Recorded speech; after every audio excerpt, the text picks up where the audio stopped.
Welcome to the Expert Edge. This is the show where we bring on experts in their fields of health and wellness practice.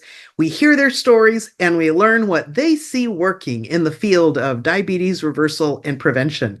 So I'm happy to introduce today's expert, Andrea Caprio. Welcome. Lucia, thank you so much for having me again. We go long now, and I'm super excited being on your show, Expert Edge. Thank you for being here. For those of you that haven't met Andrea before, she's an expert in emotional eating, diabetes, weight loss, and a master transformational nutrition coach. She developed her food freedom formula to help people struggling with type 2 diabetes to sustain healthy habits, lifestyle, and support systems so that they could enjoy their lives again. So today we're going to be talking about building habits for sustainable change, how to create lasting success in health and wellness, because we all know that short-term success can be relatively easy, and it's keeping up with that success that can really create challenges for us. But before we dive into our subject for today, Andrea, tell us a little bit about how did you get started with your interest in health and lifestyle? I think like everybody in our field through my own journey, right? I don't know anybody who hasn't, either had somebody in their family or themselves, right, as a sample, and they started like this. So for me, it was no different. I had many years from now. I've been in this for over 8 years now. So well before that time, I started developing health issues. And they were kind of subtle first, right? So there was a little bit of overweight, there's bloating, fatigue. I had adult acne, never could figure out why. I had some hormonal issues to the point that I had 3 times fibroids removed, with various doctors telling me actually to do hysterectomies. Obviously, only one at a time, but anyway, I was opposing to that. I didn't see the reason, and that was obviously my decision. And I had frequent, like weekly migraines and a lot of other stuff going on. And at that time, I kind of didn't know how much that was related to the food I was eating. However, I probably realized a little bit that I was eating too much sugar, right? There was a bit sugar here. There were the cookies, the coffee with sugar, the tea was sugar, and so on and so on, and the sweets, and it just added up. And I, at the time, came over something or found something. It was a detox, and I did that detox, and almost, or not overnight, I would lie, but within a few days, I started seeing improvements in certain symptoms. So obviously it started off with more energy. I lost a bit of weight, the bloating improved, my skin improved. And later on, eventually, my migraines decreased to the point that instead of weekly, nowadays there are maybe 2, 3 times or 3 to 4 times a year only. Mm. And I never had hormonal issues thereafter.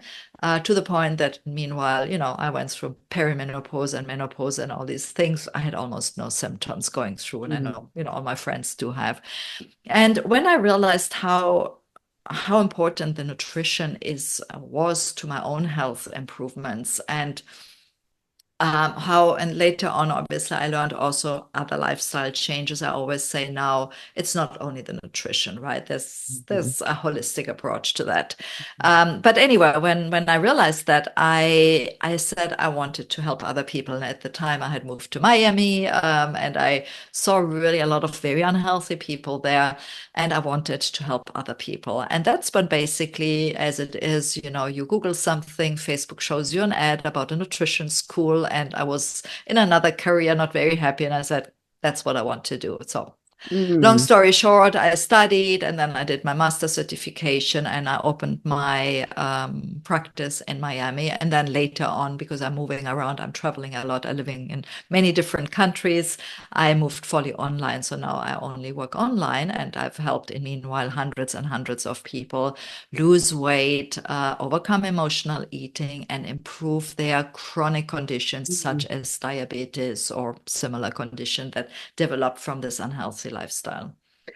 I love that. And I think that, knowing kind of a little bit about your journey helps us to really relate to what you're going to be sharing with us today. So, one of the aspects, whatever plan you may be implementing with your coach or your healthcare provider or whoever's helping you to reach your personal health goals, there's always a plan, right? And what are some of the common challenges around building sustainable habits? Because whatever changes we're making to change our health outcomes are usually based on changing some kind of behavior long term. So let's kind of dive into this. What are the common challenges, first of all, obstacles that people run into when they're trying to make new habits? So the biggest thing I see happening with people out there, and very often people who come to see me, right? They have most people who see me and want my help. They have been having those problems, overweight, struggling with emotional eating or chronic conditions or so, trying to overcome them. They have tried things already, right? So most of the people, they have tried diet after diet, exercise routines, whatever it is. Some also tried popping certain type of pills or, whatever kind of sort of, I call them the easy methods. Yes, they might work, but in a short time. But most people who come see me have tried, very strict diets. Let's just stick with that. And the key there is very strict, right? Because most of these diets are very strict, right? So you're cutting out complete food groups, right? So maybe, I don't know, they're fat-free diets or carb-free or whatever it is, right? On one hand. So people try those diets, they jump in and yeah, and I'm doing this and da da da and whatever. But then over a few days, maybe they follow it, but then it weans off because it's difficult, right? It's difficult to follow those super strict diets because life happens, right? We go out with our friends, we have stress, something happens in our life that we didn't expect really, and we fall off the horse, right? And we have to start over. And the starting over then very often doesn't happen because, of course, people get discouraged. And usually, they maybe fall off the wagon once and then they say, oh, doesn't matter. I'm useless. I'm a failure and let me actually not bother, right? Instead of just saying, okay, fine, I've messed up this one. Let me just get back in the saddle and continue with my thing, right? So, two things: too strict, too much at the same time. So, a too big of an effort. Um, and the problem is also the consistency. So I think these are the three biggest things I would say. So too strict or too intense or something like that. And then, yes, basically that people get discouraged by that and they just fall off the wagon and they don't continue then going back into where they were and just continuing with it. So it sounds like the kind of the three biggest obstacles are a very strict approach. And then when you come off of that plan for whatever reason, unexpected situations, social situations, whatever, then you get discouraged and you stop with the plan entirely. So that's the first one is falling off, getting discouraged and not knowing how to get back on the horse, as you say. Another one is um Doing too as much. yeah, trying to do too much at once. Like the steps on this journey are too big. So maybe it needs to be broken into some smaller steps, doing one thing at a time or whatever. And then the third one is being consistent in whatever the change is. And I think those they kind of work together, don't they? They Those do, of three course. aspects. Yeah. Absolutely. Absolutely. They do work together. And obviously, one very often leads to the other. Mhm. And that, if you look at it, this is the vicious cycle people find themselves in. Yeah. Because then, right, they try a diet, whichever the name, I even don't want to call them any name, Right. right? Right. Because we all know there are so many out there, or a method, or maybe a guru or so. And they try that and they're all in and they get off and then, they get discouraged and, it usually they lose maybe some weight and then add more to it after, or, whatever it is. But then they say, oh, and then they find the next thing because the friend told them, this Yeah. works. And this is the most amazing thing after a slice of bread or whatever it is, right? And then it's again, and it's really leading to this vicious cycle. And it's really about finding a way, and that's what I'm about, right? So what I'm teaching my clients is really going in, first of all, no strict diets, right? I am not recommending strict dieting. Now, I will recommend maybe over a short time, for example, often when I start with my clients, and that is part of my food freedom formula, is actually that you need to reset your system, right? Because usually when you're at that stage, right, you have usually abused your system a little bit. You've eaten unhealthy, etc., etc. And so you need to reset. You need to allow your system to get rid of stuff so actually things can flow again, because very often it's stuck, and that is often sitting at your liver, by the way. Mhm. Just to go a little bit deeper into the details here. But the liver is, for example, your most, not your biggest, but your most important detox organ. Oh, yeah. And when you have overloaded your liver through, eating unhealthy, through all the pesticides that you find, the air you're breathing, etc., all these things together, they add up, and your liver eventually can, just says, hey, give me a break here. So very often I start, it's actually the next step, but I start, with this, because otherwise you even if you do the right efforts, it's not working, right? So that is the only moment where I usually say, okay, there you have to be a little bit stricter, and that depends how bad things are, but that's maybe a few days or a few weeks depending. But besides that, I then opt for balance. And Mhm. by the way, getting to that detox, I will build up slowly, right? I will not immediately, when I start with somebody, hey, here's the detox, deal with it. I mean, you've eaten breakfast, lunch, and dinner at McDonald's, and now I'm telling you only, to cook whole vegetables the whole day. I mean, obviously, we are not doing this, and Yeah. that is going to the next step, right? So instead of the strict, doing too much as well. So from the strict, we go away, because then we want really the balance, right? Mhm. And we want to have a way, and it's not only the food, it's also your lifestyle, stress management, sleep, exercise, obviously, all these other things, social contacts, they all need to fit in. But you want to have a good balance so you can sustain it, Yeah. because it's not just like getting rid of those kilos. That's easy. Everybody can lose, almost everybody can lose easily some, pounds or kilos or whatever it is, but keeping them off is what's difficult, Right. right? Yes. That's what people struggle with mostly. And therefore, it's really important to have that balance so you can actually sustain it and enjoy it, because Mm. we want still, we want to enjoy life. We want to be able to go out with our friends Sure. and find a way so we can cope with it. So that's super important. So that's really what I say in terms of strictness. Then the other part, what I said in terms of not not overdoing things immediately. So let's Mm. say you have never done exercise or hardly any. And I tell, hey, Lucia, you have to do exercise now. Go into the gym 7 days a week, 1 hour. What's going to happen, right?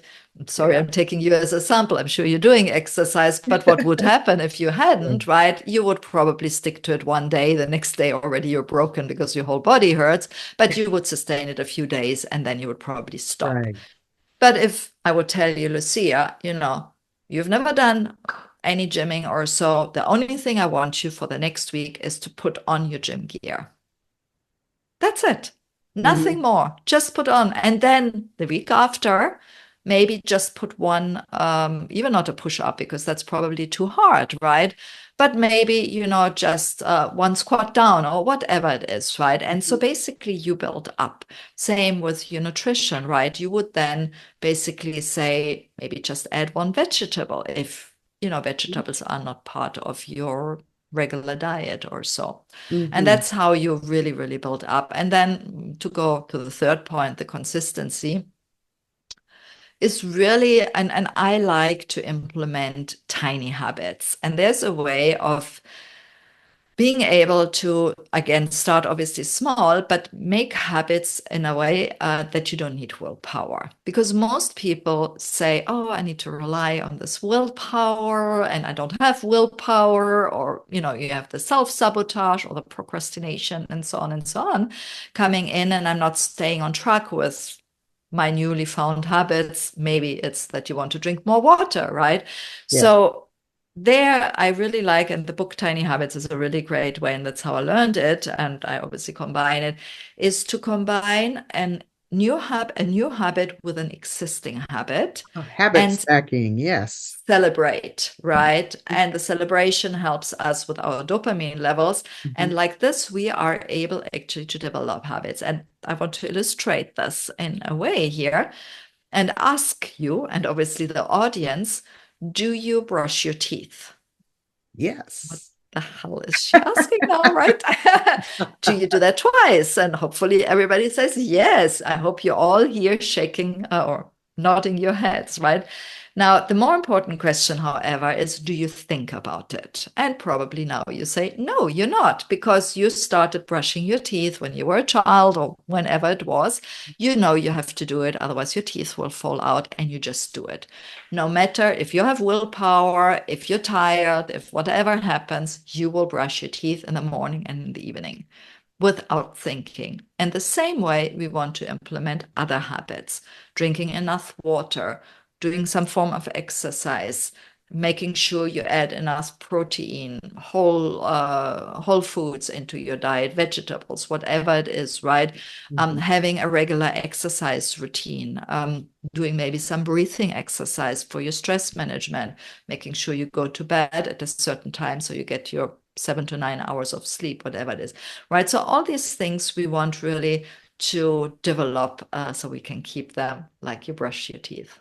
Yeah, so I love that idea that we don't need a lot of willpower when we have built habits that are become kind of automatic in part of our routine that we do consistently, don't have to even think about anymore. But how would someone go around like to identify and replace their unhealthy habits with positive ones that support their long-term goals? What process would you suggest they take? I am a huge believer and fan of awareness being the first step. When you are aware of things going right or things going wrong, you can change them. If you're not aware, you cannot change, right? It's like when you're blind, right? You're Yeah. not seeing, you cannot change anything. So, what I would recommend there, if in general, most people know they should be healthier, right? They know maybe the doctor said, right, you have too much weight, or maybe there was a diagnosis of diabetes type 2, or, whatever it is, right? So we are aware. And when we are honest to ourselves, we usually are aware that have not just happened, right? There are most of these kind of diseases, conditions, and so on are due to lifestyle, Mhm. right? There is Yeah. always a little bit of genetics. Yes, I agree, but I always say genetics load the gun and the lifestyle or the environment pulls the trigger, right? And I'm sure, Yeah. Lucia, you know that. Yeah, I use that Um, a lot. Exactly. So it's really something. So we have a fair amount of control over things. So what you can really do is noting down when you have the impression something could be changed. Usually it can, right? Over one week, couple of days, 1 week or so, just note down what you're doing per day. So let's say you have the impression your food is not as healthy as it should be. Write down what you're eating, right? But not only that, be honest about it, but not only that, write also how you're feeling. So your hunger levels before and after. I have, for example, when I work with my clients, I have the Pritikin scale of hunger levels 1 to 10, very, very hungry, could kill somebody, to, fully Christmas stuffing full or something like that, right? And you never want to be at either end. You want to be somewhere in the middle, right? So already that is a good indication where oh, maybe you're eating a little bit too much, or, you eat more than you need to, or whatever it is. But also, how are you feeling? Maybe any pain levels like bloating or things, fatigue, and also emotions, headaches, whatever it is, right? And you will probably, if you do that, you will notice that every day at 3 o'clock you're tired, or you get this headache, or whatever it is. And you will notice that maybe there's a little bit too much sugar in your diet, like I did, right, on my side, or whatever it is. And then basically you can from there start making changes, right? So you could say, fine, okay, I've noticed that I eat a full glass of sugar over the whole day. And by the way, and many people do that actually, if they're honest, right? If you would add up and all, I'll also look at the labels of what you're eating, Yeah. right? Like, I mean, the other day I saw again, I know it obviously, but a ketchup, those ketchup bottles. And so you see the ketchup bottle full of ketchup, and next to it is one with sugar in. And I kid you not, I would say almost half of it was sugar in it. So it's a little bit less than half of it was sugar in it. I mean, that much sugar in a ketchup bottle. It's like crazy. Yeah. So, if you count all this together, then you will maybe find out, yes, there's too much sugar in my diet. And Mhm. then you can start making changes. And then, like we said earlier, you start just with a small little change that you can actually sustain. And then you kind of increase or you add something else to it. I love that. So, taking the time to just become more aware of what we're actually doing compared to maybe what we even know we should be doing already, and then choosing a small step that moves us in the right direction that we can do consistently. And that sounds like that's really the basis of building habits that support our long-term goals. So I love that. But I think there's really an important role that mindset plays in building sustainable habits. So what are we talking about when we say mindset, and how do we shift our mindset to actually experience lasting change in our lives? Hmm.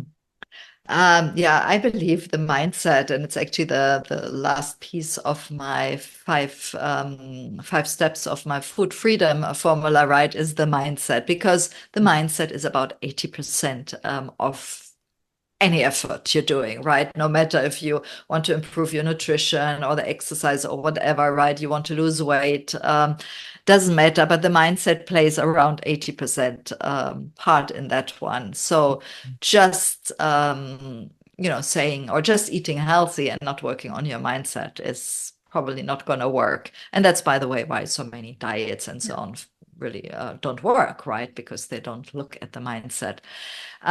Now, the mindset, it's difficult to kind of solve that in our talk here, and I wish I could. But what definitely helps is slowly becoming aware of your mindset. So again, like I mentioned earlier, writing down or noticing each time you say something negative to yourself.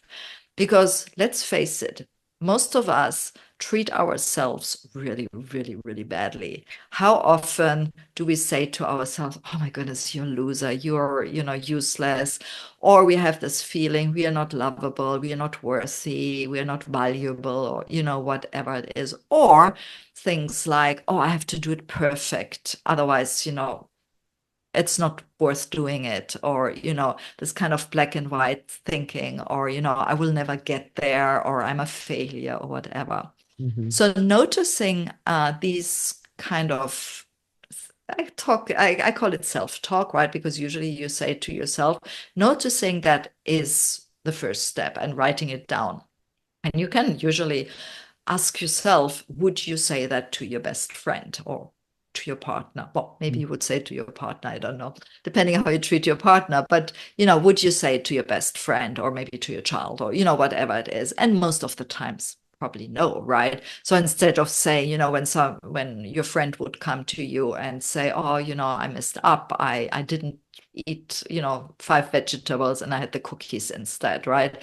You would not say, "Hey, oh, you're really a loser. Hey, you're such a failure. I mean, you're really stupid." Yeah. Would you say that to Right. your friend? No, but you say it to yourself. Mhm. So think about, how would you talk to your friend, right? You would say, "Hey, it's okay, true, you messed it up this time. You're not there yet. And by the way, very good thing. I'm not there yet is a very good way of saying things. But you can now learn from your mistakes and plan for next time what you would do differently to, you know, to do it better or something like that. That's something what you would say to your friend.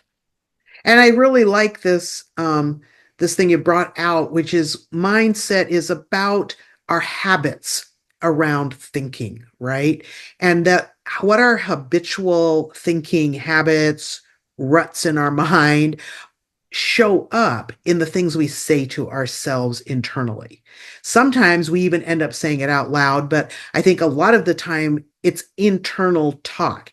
And just becoming more aware of what we're saying to ourselves, you're saying, can be a really powerful step in shifting what we tell ourselves. Like, how important do you think it is for us to be telling the truth to ourselves in our self-talk? Because like some of the things you just mentioned, like I'm worthless or I'm a failure, I'm a loser, those aren't actually true statements. So where does like truth and honesty come into this?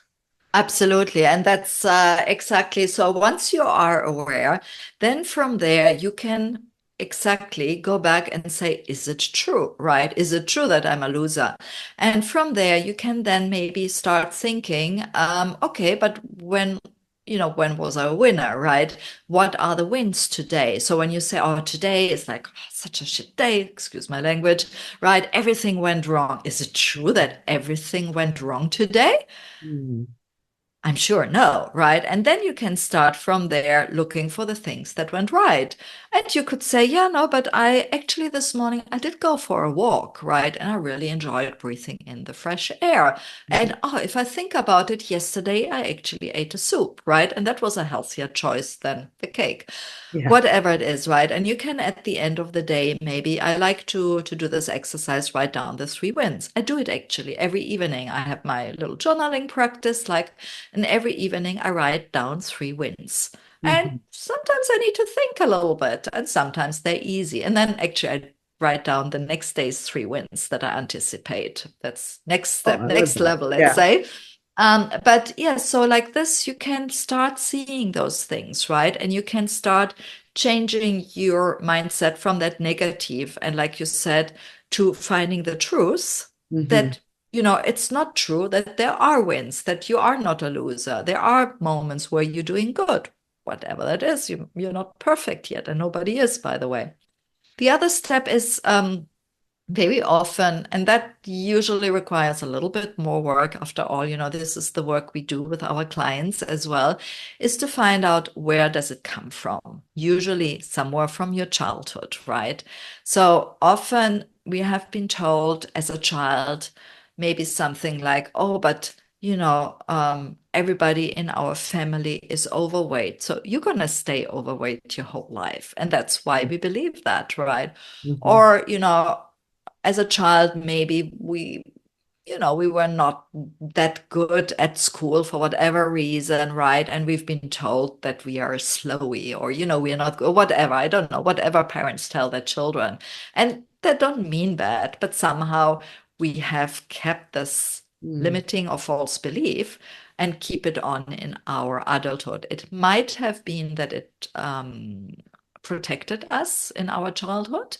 I see that happening very often with people who had traumas in their childhood. So they developed a mechanism, and that might have been the truth maybe at the time, but it's not anymore today. So then obviously you want to work on changing that belief to the truth that you mentioned earlier. Mm. And when you're there, then usually things go much better. I love that. And it just reminds me, as a Christian, I think about that biblical principle that says you will know the truth and the truth will set you free.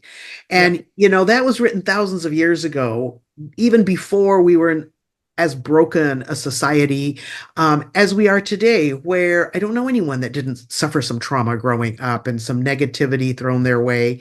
And yet the answer, has been given us. It's like we need to acknowledge what's actually true, stop telling ourselves lies, and use the truth to help us overcome. And becoming aware of what we're saying to ourselves, I do think is such an important piece that you brought out because how much of the time are we actually paying attention to what we're telling ourselves? It has become automatic, right? So we Yeah. get to become aware so we can change our automatic thoughts. And when those change, it's so much easier to establish different habits, different ways of doing things. And I love that, that you really work with people on this aspect, which is so important if we want to experience lasting change in our lives. And, I know that for all of our listeners today, you've prepared a special gift, and I would like you to tell them a little bit about it. It's the Food Freedom Foundation Workshop. Tell us about that. Absolutely. And I mentioned a couple of things. So basically, if anything of what I mentioned today it resonated with you and you say, oh, okay, there's something that's definitely for you, I can tell you. So the Food Freedom Foundation workshop basically is part of my whole food freedom formula. And it's basically the foundation, as the name says. And it's especially on those habits, because one of the steps of my formula is actually really relearning healthy habits, right? Or the right habits for you.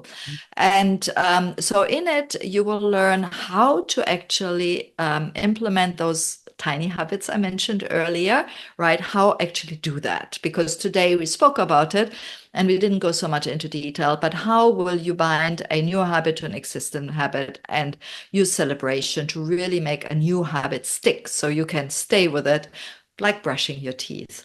The second part of it is actually to change negative to positive mindset that again we touched today, how important it is. So I go a little bit deeper and I give you really ways how you can do that and implement it in your daily life.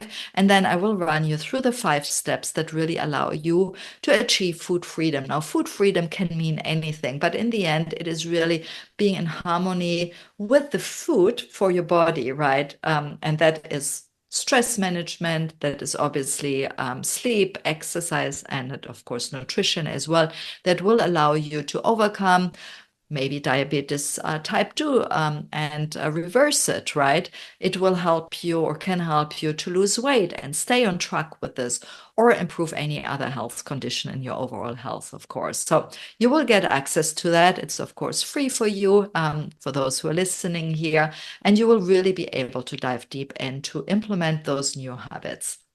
I love that. And I really thank you for your generosity in sharing that with us, Andrea.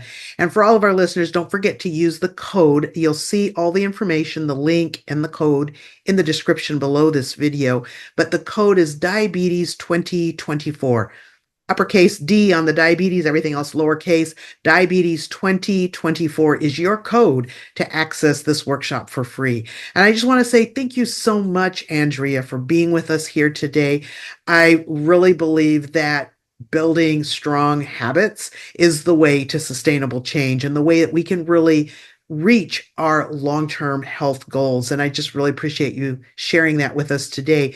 If you have any like a last word of wisdom or something you want people to really make sure they take away from this time together, I'd love to have you share that now, whatever you think would be most helpful for them.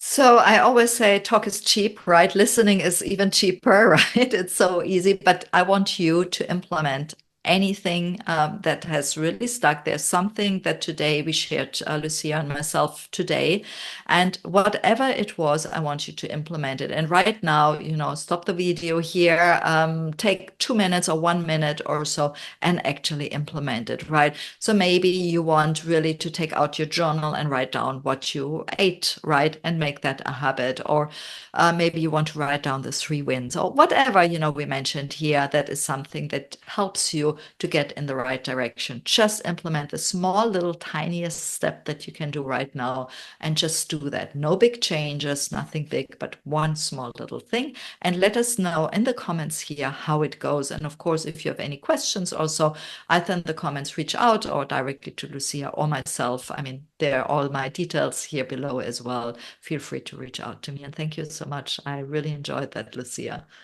Thank you so much for being here with us today, Andrea. And to all of our listeners, remember that health is wealth and it comes by choice, not by chance.